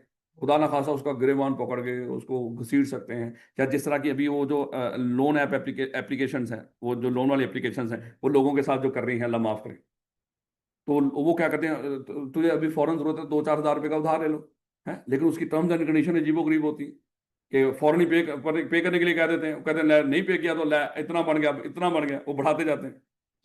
और साथ ही उन्होंने, जब वो लोन ले रहा होता है उस ऐप से, वो अपने मोबाइल तक हर चीज तक एक्सेस दे देता है, सारे नंबर, सारा ईच एंड एवरीथिंग, सारा रिकॉर्ड उनके पास। फिर वो क्या करते हैं, उसके रिश्तेदारों को मैसेज भेजते हैं कि ये बंदा हमारा पैसा वापस नहीं कर रहा, आप जानते हैं उसको, हैं? तो इस तरह का वो सारा काम करते हैं और फिर उसको ये भी कहते हैं भैया हम इसको सोशल मीडिया पे भी लगाएंगे। इसका मतलब क्या हुआ? अगर आम बंदा हो उसको तो हम जलील भी कर सकते हैं, और शायद वो जिल्लत से बचने के लिए बेचारा क्या करे, आपका उधार वापस कर दे। लेकिन अगर कंपनी हो, कंपनी तो दिखती थी पुट्टो है, उसको कहां से पकड़ के आप जलील करोगे? कंपनी को कहे कि आपकी तस्वीरें मार्केट में शेयर कर देंगे, वो कहना है केड़ी तस्वीर है? तो मेरे बच्चे, कंपनी तो मान लो कि एक आर्टिफिशियल पर्सन है, उसका तो कहीं गिरेबान आप पकड़ के घसीट नहीं सकते उसको, ना चपेड़े मार सकते हो, ना कुछ और लेना देना। अदरवाइज होता है ना, किसी से पैसे लेने हो, वो पैसे ना दे रहा हो तो दो चार चपेड़े मार के कहना जा हम ना दे। क्या यहाँ पे ऐसा कर सकते हो? यहाँ पे तो ऐसा पॉसिबल नहीं। इसलिए मेरे बच्चे यहाँ पे आपको कह दिया गया कि अगर आपके सामने कंपनी हो, फिर आपने क्या करना है, मजीद एहतियात करनी है। लेकिन सर अगली बात आ गई, ये जो अमार जब बैंक में बैठा हुआ है, इसके सामने एक बंदा आके बैठा हुआ है, वो कह रहा है सर उधार दे दो, और तो ये कह रहा होगा ठीक है उधार, अब है कौन? वो कहेगा सर मैं हूं, मान लो मैं हूं सकलैन। अब हो सकता है सकलैन अमार का बेटा हो, उसके नाम पे इसने कंपनी बना रखी है। जब ये कॉन्ट्रैक्ट हो रहा है तो मेरा चाहिए वो किसके नाम पे कर रहा होगा, सकलैन के नाम पे। लेकिन अगर ये कंपनी है, सकलैन एक कंपनी है, तो इसके नाम के साथ लाजमी तौर पे वर्ड लिमिटेड आता है, ये कानून है। अगर इसने नाम सकलैन बताया उस कंपनी का, क्योंकि आम इंसानों के नाम पर भी तो होती है ना कंपनी, फातिमा ग्रुप लिमिटेड, आपने इस तरह के अक्सर वो देखा, फातिमा ग्रुप्स या फलाना, बड़ी बड़ी कंपनीज हैं लिस्टेड। तो हुआ क्या, अब ये जो सकलैन है, सकलैन मेरे बच्चे अगर इसने उधार लिया, अब जब वो कॉन्ट्रैक्ट साइन कर रहे होंगे अपने नाम से कर रहे होंगे, जब कॉन्ट्रैक्ट साइन हो रहा होगा, नाम लिखेगा ये कहीं पे, तो लाजमी तौर पे वहां पे साथ वर्ड लिमिटेड लिखेगा। इसके ऊपर कानूनी जिम्मेदारी डाली। अगर इसने वर्ड लिमिटेड ना बताया वहां पे, ये खुद गैर कानूनी काम कर रहा होगा, उसके लिए ये खुद जिम्मेदार है। बात समझ आ रही है कि नहीं? तो अब कहता है कि अगर लोग जो बेचारे कंपनी को उधार देते हैं, कल कंपनी डूब जाती है, तो ज्यादा से ज्यादा क्या होता है, कंपनी के एसेट बेच के उनकी लायबिलिटी पे करते हैं, तो लोगों का, बेचारों का, उधार देने वालों का पैसा डूब जाता है। इन लोगों को कैसे बताएं कि जिसको उधार दे रहे हो वो आम इंसान नहीं, वो कंपनी है? तो कैसे बताएं? वो कहता है कि जब आप इनको उधार दे रहे हो, जब कॉन्ट्रैक्ट साइन हो रहा होगा, ये जब आप अपना नाम बता रहे हो, लिख रहे हो, ये लाजमी अपने नाम के साथ वर्ड लिमिटेड लगाते हैं। अगर तो कंपनी है ही अनलिमिटेड लायबिलिटी वाली ना, फिर तो रौला ही कौन नहीं, फिर तो उसकी लायबिलिटी आप पूरी की पूरी रिकवर कर सकते हो पार्टनरशिप की तरह। लेकिन अगर वो कंपनी लिमिटेड है, फिर लाजमी तौर पे अपने नाम के साथ वर्ड क्या लिखेगी, लिमिटेड। लिमिटेड लायबिलिटी वाली है। मतलब लिमिटेड लायबिलिटी वाली का मतलब क्या है, उसके शेयर होल्डर्स की लायबिलिटी क्या है, लिमिटेड, यानी कि पैसा मालिकों से नहीं मिलना, ज्यादा से ज्यादा किससे मिलेगा, कंपनी के एसेट्स बेच के। ये समझ आ रही थोड़ी बहुत मेरे, या पहले भी गई? कहता the word limited in the name of the company draw the fact of limited liability to the attention of everyone dealing with it. यानी कि कंपनी से जो भी डील कर रहा होगा, तो जब आप उसका नाम पढ़ेंगे तो आपको समझ आ रही होगी, ये जितने कोई कॉलेजेस जो वो है ना, जिनकी जो प्राइवेट कंपनीज हैं या इस तरह के, जब वो फॉर्म साइन करवाते हैं ना आपसे, तो पीछे टर्म्स एंड कंडीशन लिखी होती है ना, कहीं पे वहां पे गौर कर लें, उन्होंने अपना नाम के साथ वर्ड लिमिटेड लाजमी लगाया हो, कि कल आया ना होगा कि तारी फीस उसी मंगन वापस आ जाओ, तो ध्यान रखना सारी लाइबिलिटी क्या है, वो लिमिटेड है। तो खैर, तो देखा करो मेरे, कहता कि this is why private limited companies in Pakistan are required to include the word private limited, और अगर कोई पब्लिक हो तो खाली लिमिटेड। ये कैसे लिखते हैं लिमिटेड का वर्ड, इंशाल्लाह ये चैप्टर नंबर 2 में जाके हम डिटेल में डिस्कस करेंगे। ये लिमिटेड का लिखने का तरीकाकार, किस कंपनी के साथ क्या लिखना है, ये आगे जाके डिस्कस करेंगे। फिलहाल इतना दिमाग में रख लें, नाम के साथ वर्ड क्या आएगा, लिमिटेड। जो इस बात की तरफ निशानदेही करेगा, ये आम नेचुरल पर्सन नहीं है जो आपके सामने कॉन्टेक्ट कर रहा है आपके साथ, ये कौन है, ये आर्टिफिशियल पर्सन है, और इसकी लायबिलिटी इसके मेंबर्स की कैसी है, लिमिटेड। तो फिर आप एहतियात करेंगे, फिर और एहतियात करेंगे, ताकि एसेट शैसेट चेक करके सिक्योरिटी लेंगे। सिक्योरिटी का भी हमारे सिलेबस के अंदर एक चैप्टर नंबर 7 है, उसमें जाकर डिटेल में डिस्कस करेंगे। बात समझ आ रही थोड़ी बहुत? ले बेटा, आज के लिए इतने ही।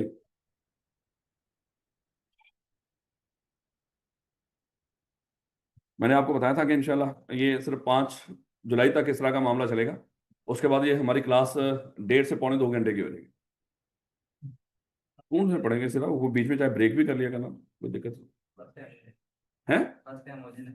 उसके लिए सारे लोगों का एग्री होना जरूरी है कि क्लासेस कहीं और भी चल रही है बच्चों की, कुछ उसमें ये दिक्कत है कि कुछ और क्लास भी पढ़ रहे हैं। जी बेटा।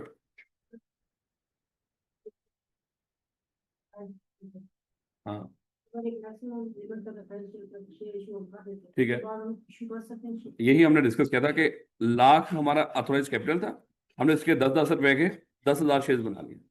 अगर आपने 10 के 10,000 शेयर इशू कर दिए और लाख रुपया इकट्ठा कर लिया, तो क्या हम इसको मजीद पैसा इकट्ठा कर सकते हैं? बिल्कुल कर सकते हैं। लेकिन इसका तरीकाकार पढ़ेंगे चैप्टर 2 और चैप्टर नंबर 5 में, क्योंकि अभी मैं बताऊंगा, कोई समझ नहीं आ रही कि ये लिखा कहाँ पे है, कहाँ पे जाकर उसको चेंज करना होगा, है? लेकिन हो सकता है, बस इतना दिमाग में रखना, ये हो सकता है। नहीं बेटा, कुछ और कोई सवाल? तो इंशाल्लाह कल मुलाकात होती है मेरे बच्चों, इतना हिम्मत करके आते रहो। मैं हमेशा कहता हूँ कि 5 अगस्त से इंशाल्लाह 6 अगस्त नहीं हो, ये मेरा वादा है।